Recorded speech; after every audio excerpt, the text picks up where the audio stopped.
नमस्कार सभी को, मैं Navneet Gautam's classes of physics में आप सभी का स्वागत करता हूं। तो न्यूटोनियन मैकेनिक्स में एमसीक्यूज़ आप लोग कर रहे हैं और लास्ट क्लास में मैंने इलास्टिसिटी जो चैप्टर है आपका उसके कुछ एमसीक्यूज़ मैंने आपको कराए थे। ठीक है, आइए देखते हैं आगे के एमसीक्यूज़ की ओर चलते हैं। मैंने क्वेश्चन नंबर 8 तक आपको करा दिए थे। ठीक है, इसके बाद आपके सामने स्क्रीन पर होगा क्वेश्चन नंबर 9। पढ़िए क्या कहा, for the same cross sectional area. ठीक है, यानी दोनों का क्रॉस सेक्शनल एरिया कैसा है, सेम। किन दोनों का, आगे सुनो। And A for given load. ठीक है, लोड गिवन लोड यानी भार एक तरीके से। The ratio of depression for the beam. ठीक है, of A square cross sectional area and circular cross section. यानी दो बीम हैं, एक का जो क्रॉस सेक्शन है वो तो ऐसा है। ठीक है, क्रॉस सेक्शन यानी जो सामने से दिखता है, जैसे ये है, ये भी तो एक बीम है। तो ये जो सामने से आपको दिख रहा है ना, सर्कुलर दिख रहा है ना, ये सर्कुलर, तो ये इसका क्रॉस सेक्शन है। ठीक है, तो सामने से जो दिखे इस तरीके से वो होता है क्रॉस सेक्शन। तो एक बीम का क्रॉस सेक्शन कैसा है, स्क्वायर शेप का है। ठीक है, और एक बीम का जो क्रॉस सेक्शन है वो कैसे शेप का है, सर्कुलर शेप का है। यानी दो बीम है। ठीक है, बीम वाला क्वेश्चन मैंने आपको करा रखा है। तो आपसे कहा क्या बताना है, द रेशो ऑफ डिप्रेशन। क्या बताना है, रेशो बताना है डिप्रेशन का। क्लियर है, डिप्रेशन आप समझते हो, डेल्टा, डिप्रेशन डेल्टा। ठीक है, तो यानी झुकाव मोड, उसका झुकाव जो होगा। तो डेल्टा के लिए मैंने डेरिवेशन करा रखा है आपको याद होना चाहिए। क्या था, WL3/3YI। ठीक है जी, WL3/3YI। ठीक है जी, ये डेल्टा का डिप्रेशन का डेरिवेशन है बीम के लिए, मैंने पूरा करा रखा है। और फिर मैंने आपको बताया था दो स्पेशल केस भी करा रखे हैं। एक केस था आपका उस लॉन्ग डेरिवेशन में, देखना आप, बीम वाला जो पहला डेरिवेशन है उसमें कराया था किसके लिए, रेक्टेंगुलर के लिए। यानी जब बीम का क्रॉस सेक्शन कैसा हो, रेक्टेंगुलर। ठीक है, तो आई का मान क्या होता है, बताया था 1/12 BD3। क्या बताया था, 1/12 BD3। ठीक है जी, तो रेक्टेंगुलर के लिए तो ये था, लेकिन हमें रेक्टेंगुलर के लिए नहीं करना, हमें स्क्वायर के लिए करना है। तो स्क्वायर के लिए यदि बात करेंगे तो स्क्वायर के लिए जो है ना, ये बी और डी दोनों भुजाएं जो हैं, है ना, यानी विड्थ और थिकनेस दोनों बराबर हो जाएंगी, क्योंकि स्क्वायर तो चारों तरफ से सेम होता है ना, चारों भुजाएं बराबर होती हैं। तो स्क्वायर के लिए जो ये है मोमेंट ऑफ इनर्शिया आई का फॉर्मूला, ये हो जाएगा बी की जगह डी रख दो, है ना, या डी की जगह बी रख दो, वो तो एक ही बात है। ठीक है, चलो बाद में रख लेंगे। कुल मिला के आपको ये बात समझ में आ गई। ठीक है, कि बी बराबर डी होना चाहिए। ठीक है, स्क्वायर के लिए तो बी की जगह डी रख दो, चाहे डी की जगह बी रख दो, तो आपका मोमेंट ऑफ इनर्शिया का फॉर्मूला आ जाएगा। यहाँ तक समझ में आ रहा है। इधर देखो आगे, सर्कुलर के लिए मैंने कराया था, केस सेकंड था शायद, वो देख लेना जो भी था। सर्कुलर, जब क्रॉस सेक्शनल एरिया कैसा हो, सर्कुलर हो, तो आई बराबर मैंने बताया था 1/4 पाई r⁴। ठीक है, 1/4 पाई r⁴। आर क्या है, रेडियस ऑफ वो है क्रॉस सेक्शन, यानी अनुप्रस्थ काट की त्रिज्या। क्लियर है, चलो। तो अब इसने पता क्या पूछा है आपसे पूछा है Δ1/Δ2, ये निकालना है आपको। ठीक है, एक बार दोबारा पढ़ो, देखो क्या कहा, देखो पढ़ लो एक बार। इसने ये कहा for the cross sectional area. ठीक है, वो तो बिल्कुल सेम है, यानी दोनों का क्रॉस सेक्शनल एरिया कैसा है, सेम है। ठीक है जी, फॉर ए गिवन लोड भी एक है कोई गिवन, तो रेशो पूछ रहा है डिप्रेशन का। ठीक है, डिप्रेशन का रेशो, डिप्रेशन यानी Δ1 रेशो Δ2। और पहले जिसके लिए बात की, तो पहले किसके लिए बात की, पहले बात की है क्रॉस सेक्शनल वो स्क्वायर वाले के लिए, और फिर बाद में सर्कुलर वाले के लिए। ठीक है, तो पहले स्क्वायर वाले के लिए, ठीक है, तो ऐसे कह दो Δs, और फिर सर्कुलर वाले के लिए तो Δs/Δc निकालना है। तो बताओ Δs क्या हो जाएगा, डेल्टा एस यहीं निकाल दूँ इस फॉर्मूले के अकॉर्डिंग। देखो WL³ अपॉन 3y आई, ठीक है, स्क्वायर वाला है तो आई की जगह क्या रख दूँ 1/12b d³ है ना, ठीक है। और एक बात और सुनो, बी की जगह भी मतलब डी की जगह भी बी रख रहा हूँ, ठीक है।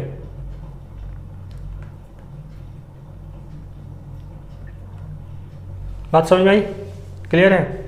क्योंकि स्क्वायर के लिए मैंने बताया बी की जगह क्या है डी है, तो डी की जगह बी रख लो चाहे बी की जगह डी रख लो, तो बात एक ही है। तो ये जो आई है ना डेल्टा के फॉर्मूले में, आई की जगह मैंने ये फॉर्मूला लगाया और डी की जगह क्या रख लिया बी, तो ये स्क्वायर के लिए आ जाएगा मोमेंट ऑफ इनर्शिया। तो कितना आएगा डेल्टा एस बराबर आएगा आपका निकल के WL³ अपॉन, देखो 3 चौक 12 है, 1/4 बचेगा, ऊपर ले जाऊँ 4 को, ठीक है भाई 4 ऊपर पहुँच जाएगा और ये हो जाएगा y⁴। डेल्टा एस निकल गया है, यहाँ तक आपको दिख रहा है अच्छे से। चलो तो इसी प्रकार डेल्टा सी और निकाल दो, फिर रेशो ले लेंगे इनका। डेल्टा सी यही निकाल लो, चलो डेल्टा सी। देखो डेल्टा का फॉर्मूला तो यही है WL³ अपॉन 3y, लेकिन आई, ठीक है, आई जो है सर्कुलर के लिए ये है, तो यहाँ आई की वैल्यू रखी जाएगी ये वाली, ठीक है जी। तो देखो डेल्टा सी कितना आएगा, 4 ऊपर पहुँचा दो, 4 WL³ अपॉन 3 पाई है ना y और r⁴, ठीक है जी। तो डेल्टा सी भी निकल गया, डेल्टा एस भी निकल गया, दोनों का रेशो निकालना है। लेकिन उससे पहले एक चीज़ और देख लो, जरूरत पड़ेगी उसकी। आपसे कहा दोनों का क्रॉस सेक्शनल एरिया कैसा है, सेम, ठीक है, यानी एरिया ऑफ स्क्वायर का है ना और एरिया ऑफ सर्किल, सर्कुलर जो दोनों क्रॉस सेक्शन सेम है। तो स्क्वायर का एरिया होता है भुजा के भुजा का स्क्वायर है ना, भुजा मान लो b है तो b का स्क्वायर, ठीक है। और सर्किल का एरिया, ये सर्कुलर क्रॉस सेक्शन का एरिया होता है πr², क्या होता है πr²। तो यानी b² किसके है, ठीक है, πr² के। अब दोनों का रेशो ले लो, तो देखो delta S upon delta C. Delta S का मान रखो 4WL³ upon y⁴ upon delta सी की वैल्यू रखो 4WL³ अपॉन 3 पाई y⁴, ठीक है जी। ये सारा कैंसिल हो जाएगा, y से y कैंसिल हो जाएगा, तो जो बचा वो देखो जो ऊपर पहुंच जाएगा 3 पाई, तो r⁴ भी ऊपर पहुंचेगा, ठीक है जी, और अपॉन बचेगा b⁴। क्लियर है? देखो भाई delta S upon delta C निकालना है, तो देखो 3 पाई r⁴। देखो b² का मान है πr², तो b² का स्क्वायर करोगे तो π² r⁴ हो जाएगा, नहीं यहाँ से, ठीक है, यहाँ से ये वाली यहाँ रखी है, तो r⁴ से r⁴ पर कटा, तो आपका delta S upon delta C कितना आया 3/π, ठीक है। देखो क्वेश्चन लेंथी था थोड़ा, ये कितना आया 3/π। देखो एक क्वेश्चन में कितना टाइम लग गया, ठीक है जी, 3/π, तो इसका 3/π यानी 3/π हो जाएगा, 9 का ए पार्ट करेक्ट हो जाएगा, ठीक है, a part is the correct answer, ठीक है। स्क्रीनशॉट ले लो। चले फिर आगे, ये क्वेश्चन नंबर 9 था। इसके बाद पढ़ो, स्क्रीन पर होगा क्वेश्चन नंबर आपके 10। क्वेश्चन नंबर 10 में क्या कह रहा है देखो, इसमें तो कह रहा है चूज इनकरेक्ट, आपको गलत चुनना है, यानी गलत वाला कौन सा है ऑप्शन, है ना। 4 ऑप्शन दे रखे हैं, पढ़ो। पहले में क्या कहा, पोजीशन रेशो जो होता है longitudinal strain upon lateral strain होता है क्या, नहीं, पहले ही गलत है, क्योंकि पोजीशन रेशो का जो है ना फॉर्मूला,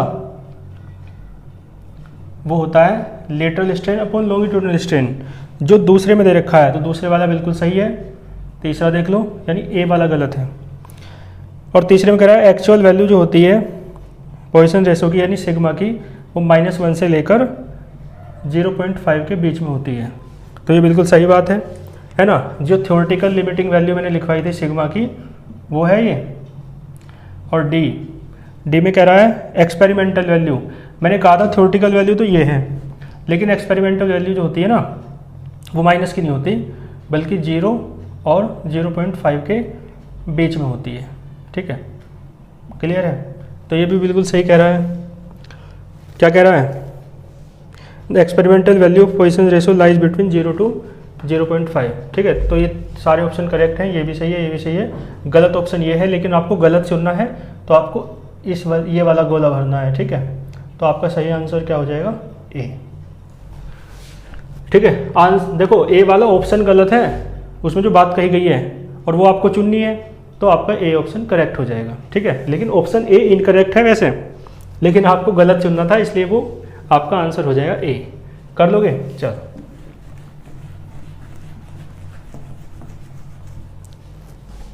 ठीक है जी। इसके बाद देखो क्वेश्चन नंबर 11। क्वेश्चन नंबर 11 आपके सामने होगा। इसने कहा the length of N elastic spring. ठीक है, कोई इलास्टिक स्प्रिंग है, इलास्टिक स्प्रिंग यानी जो प्रत्यास्थ स्प्रिंग है ना, इलास्टिसिटी की प्रॉपर्टी है उसके अंदर। ठीक है, इलास्टिसिटी क्या होती है मैंने बता रखा है आपको। तो कह रहा है लेंथ जो है ना ए है, कब?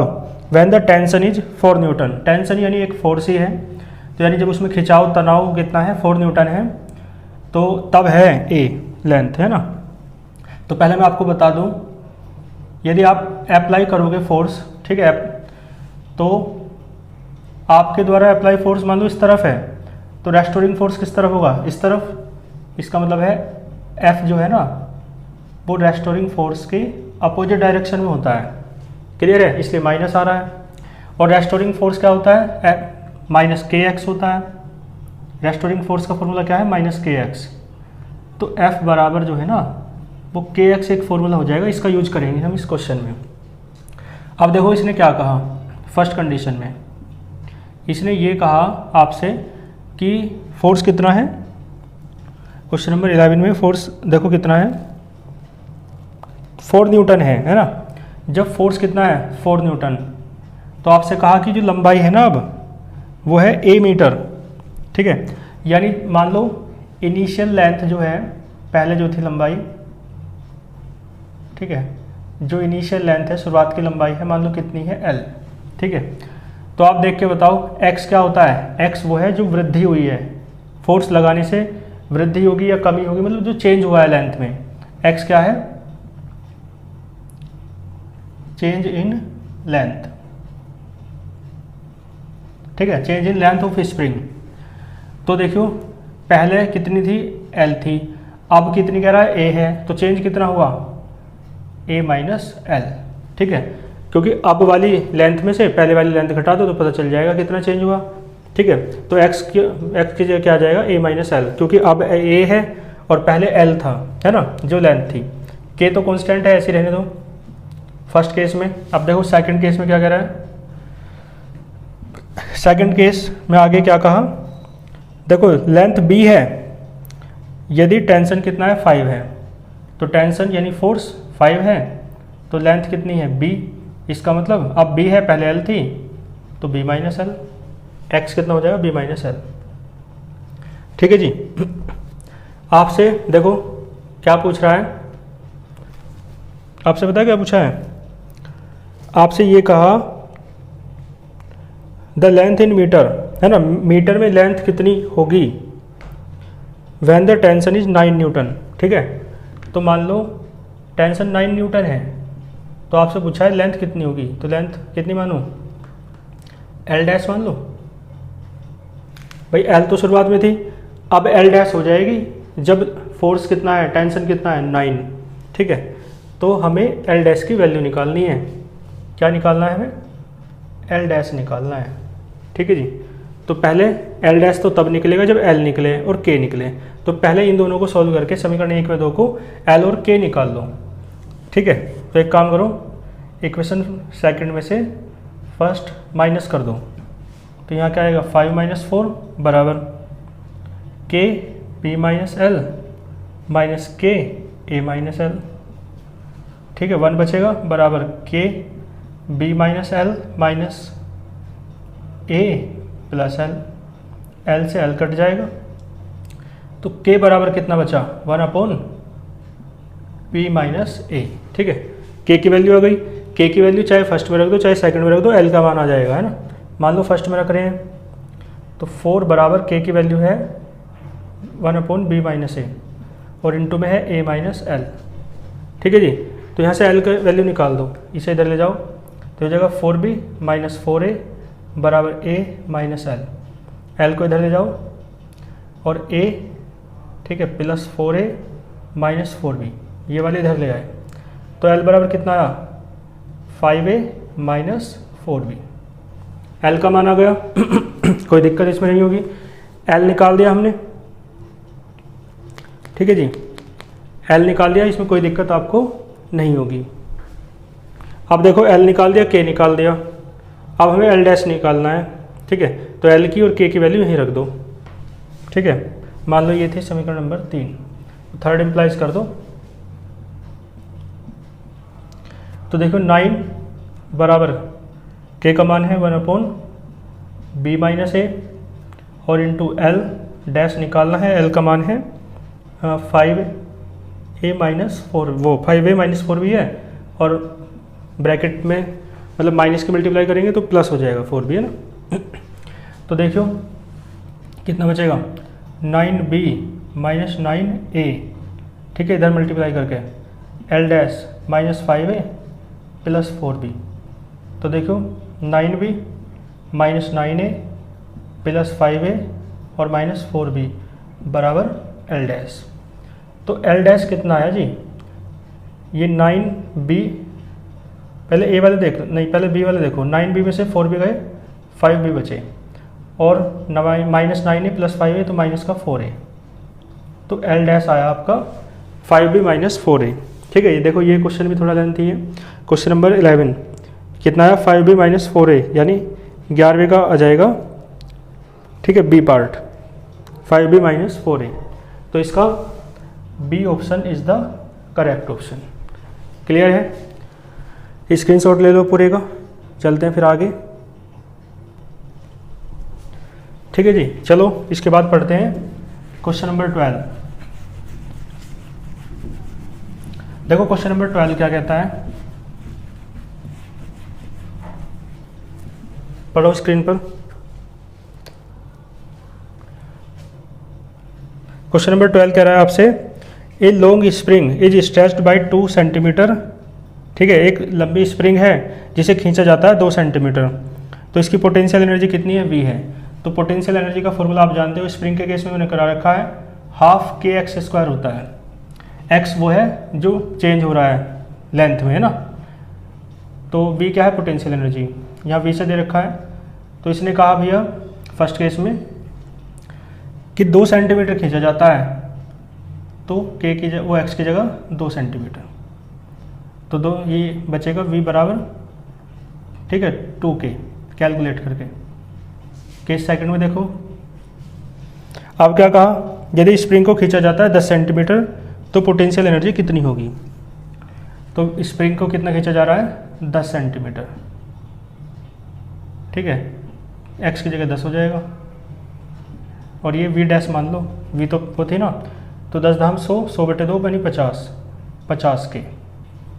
ठीक है जी, इक्वेशन 2 से डिवाइड कर दो फर्स्ट को, तो V डैश निकालना है ना हमें, V dash upon V 50k upon 2k, k से k कटा तो V डैश कितना आया 25V। ठीक है, V डैश कितना आया 25V, 12वें का डी ऑप्शन करेक्ट हो जाएगा। ठीक है, कर लोगे 12वें का डी। ठीक है, इसका भी स्क्रीनशॉट लो। फिर चलते हैं आगे, क्वेश्चन नंबर 13। देखो क्वेश्चन नंबर 13 क्या कह रहा है, देखो क्वेश्चन नंबर 13 भी थोड़ा सा लेंथी है।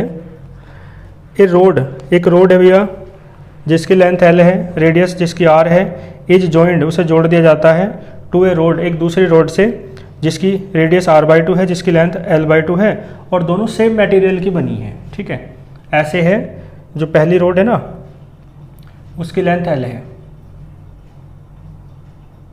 इस तरीके से, ठीक, और इसकी रेडियस R है, इसकी लेंथ L है, इसकी रेडियस R है। अब एक दूसरी रोड है जिसकी रेडियस R/2 है, इसका मतलब आधी होगी इसकी तो मोटाई में, क्योंकि रेडियस आधी है ना इसकी, और भैया लंबाई में भी आधी होगी। ठीक है, ये इतनी है तो ये इतनी होगी। ठीक है, इतनी मान लो बस। ये है एक रोड, ये है एक रोड, ये है, इसकी लेंथ L/2 है, इसकी रेडियस R/2 है। ठीक है जी, क्लियर है, यानी बैट सा बन गया एक। देखो द फ्री एंड यानी जो मुक्त सिरा है स्मॉल रोड का, स्मॉल रोड जो है ये छोटी रोड, इसका जो खुला सिरा है जो कहीं भी नहीं बंधा है, fixed to a rigid base, ये किससे बंधा है? रिजिड बेस से बंधा है। ठीक है, दृढ़ आधार से बंधा है, यानी ऐसे, इधर तो भैया कोई दृढ़ आधार है। ठीक है, क्या कहा? The free end of the small rod is fixed to the rigid base and free end, ये जो इसका फ्री एंड है ऑफ लार्जर रोड, बड़ी रोड का, is given to a twist of theta, इसे ऐट दिया जाता है थीटा कोण पर। तो then angle of twist at the junction, तो पूछा है इन दोनों का जो जंक्शन पॉइंट है ये, यहाँ पर एंगल ऑफ ट्विस्ट कितना होगा? ठीक है, मान लो थीटा नोट होगा, मान लो कितना है? Theta note. तो थीटा नोट आपको निकालना है। ठीक है, पूछा है जंक्शन पर एंगल ऑफ ट्विस्ट कितना होगा। तो एंगल ऑफ ट्विस्ट मैंने एक एंगल ऑफ ट्विस्ट में और टॉर्सनल रिजिडिटी जिसे आप टो कहते हैं उसमें फॉर्मूला करा रखा है रिलेशन का, C बराबर टो इंटू फाई। ठीक है, फाई की जगह थीटा कह रहा है यहाँ, तो एक काम करो थीटा ले लेते हैं। ठीक है जी, टो बराबर C इंटू थीटा, और C क्या होता है? C की वैल्यू आपको याद है, मैंने करा रखा है पूरा डेरिवेशन, क्या होता है? 4 पाई ईटा, 4 नहीं होता, पाई होता है, पाई ईटा r⁴ अपॉन 12 और इंटू में थीटा है। तो C का मान है ये जिसे आप टॉर्सनल रिजिडिटी कहते हैं। ठीक है, मैंने करा रखा है डेरिवेशन, टॉर्सनल रिजिडिटी है ना, आपके याद होगा, तैयारी तो क्योंकि कर ली होगी। देखो पाई ईटा r⁴ अपॉन 12 ये होता है। तो ये फॉर्मूला मैंने बताया आपको, क्लियर है। और जो टो है ना, ये टो, ये इसने क्या कहा एक बार पढ़ो, कांस्टेंट रहेगा दोनों के लिए। ठीक है, देखो क्या कह रहा है क्वेश्चन नंबर 13। ठीक है, सेम मटेरियल है ना, तो सेम मटेरियल है तो इसका मतलब है टॉर्क तो दोनों पे एक ही लग रहा है। ठीक है, तो टॉर्क क्या है? कांस्टेंट। ठीक है, टॉर्क कांस्टेंट है। अब आप इधर आ जाते हैं, तो देखो भैया पहले देख लेते हैं इस रोड के लिए, छोटी रोड के लिए है ना, छोटी रोड के लिए देख लो या बड़ी रोड के लिए देख लो, दोनों के लिए देखना है। 4 या एक काम करो, दोनों को एक साथ ही कर लेते हैं, दोनों रोड के लिए एक साथ ही कर देते हैं क्योंकि बड़ा नहीं होना चाहिए। देखो आप देख के बताओ, बड़ी रोड के लिए ये कितना हो जाएगा? टो बराबर पाई ईटा। ठीक है, बड़ी रोड के लिए R की जगह तो R ही है, ठीक है, बिल्कुल सेम रहेगा, और L की जगह L है तो बिल्कुल सेम रहेगा। और थीटा, देखो बड़ी रोड के लिए थीटा भी है, थीटा नोट भी है, तो इनका क्या लेंगे? वो लेंगे, मतलब रिजल्टेंट, दोनों का रिजल्टेंट। तो रिजल्टेंट कितना आएगा? Theta minus theta note. ठीक है, क्लियर है। और देखो ये बड़ी रोड के लिए मैंने क्या है, अब छोटी रोड के लिए देखो, छोटी रोड के लिए टो कितना हो जाएगा? पाई ईटा तो सेम रहेंगे, और R की जगह है R/2 की होल पावर 4 हो जाएगा, और 2 इंटू L की जगह है L/2।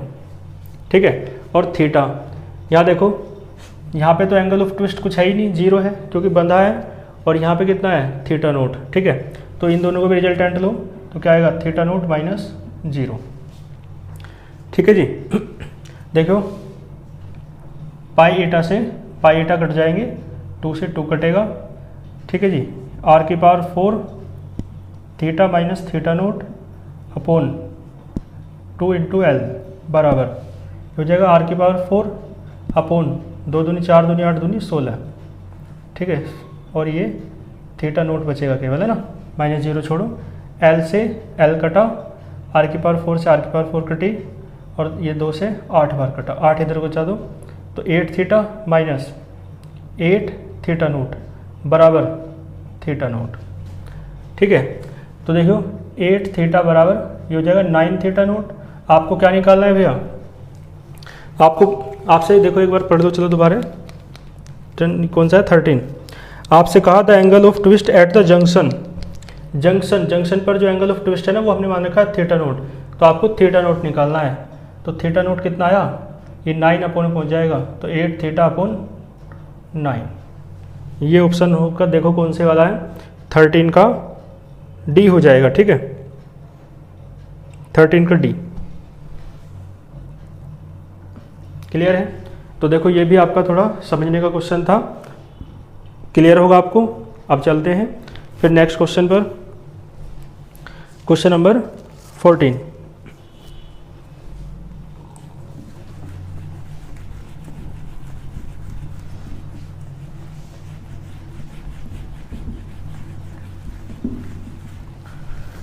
ठीक है जी, 13 वाला कर लोगे अच्छे से।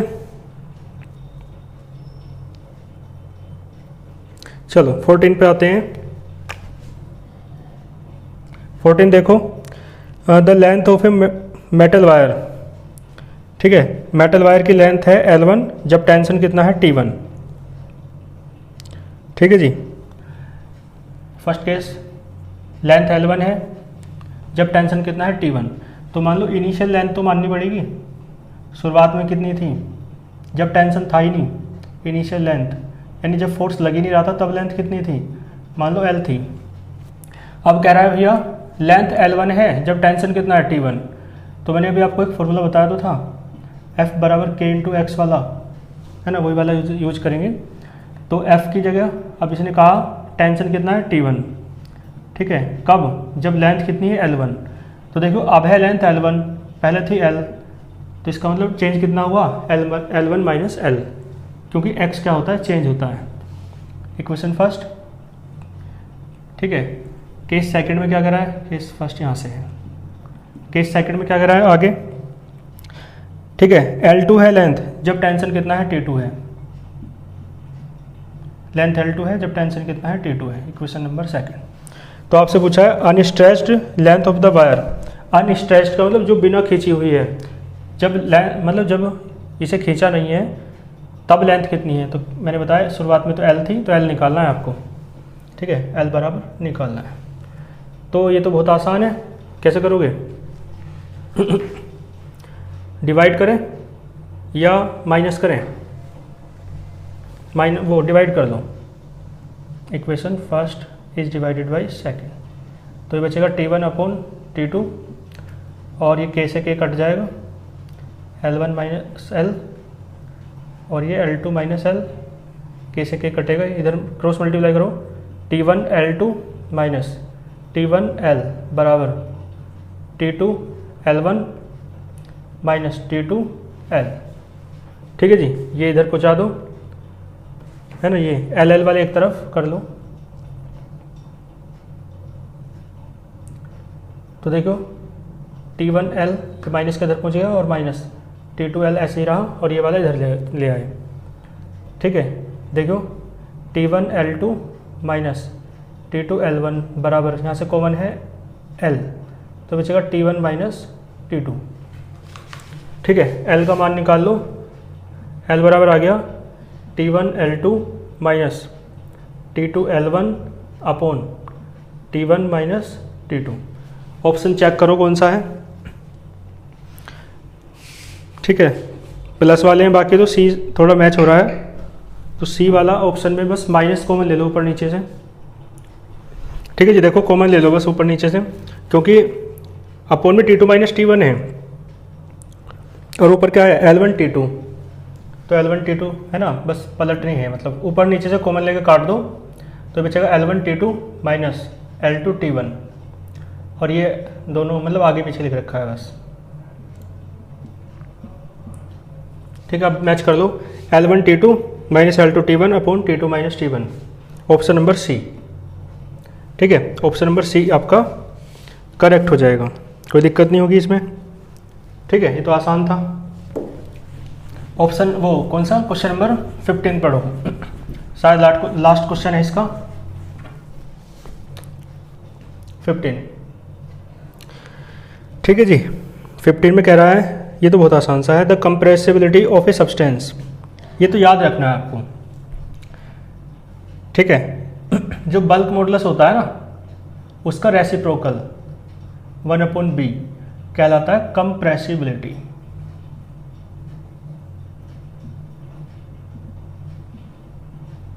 ठीक है भैया, कंप्रेसिबिलिटी ऑफ ए सब्सटेंस,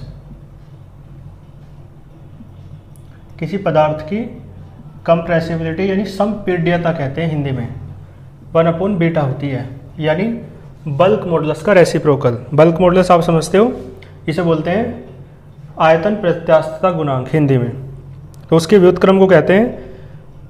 ठीक है, तो इसका कह रहा है compressibility of a substance is क्या होगा, तो ऑप्शन ए में कहा बल्क मॉडुलस के सेम होगा, नहीं होगा। शेयर मॉडुलस के सेम होगा, नहीं होगा। और डी में कहा शेयर मॉडुलस का इन्वर्स होगा, नहीं होगा। तो मैंने बताया बल्क मॉडुलस का इन्वर्स है, यानी व्युत्क्रम है आयतन प्रत्यास्थता गुणांक का। तो 15वें का सी ऑप्शन करेक्ट हो जाएगा। ठीक है, तो आज के एमसीक्यूज आपके कंप्लीट हुए, इन्हें आप बहुत अच्छे से तैयार कर लेना। क्वेश्चन 1-2 इसमें लेंथी भी था, जिसके कारण थोड़ा समय लगा। बाकी ठीक है, 1-2 चैप्टर और रह रहा है, तो उसे हम कर लेंगे। ठीक है, और अपनी प्रतिक्रिया अवश्य दें। ठीक है, और अच्छे से अपनी पढ़ाई को जारी रखें। मिलते हैं नेक्स्ट लेक्चर में। All the very best.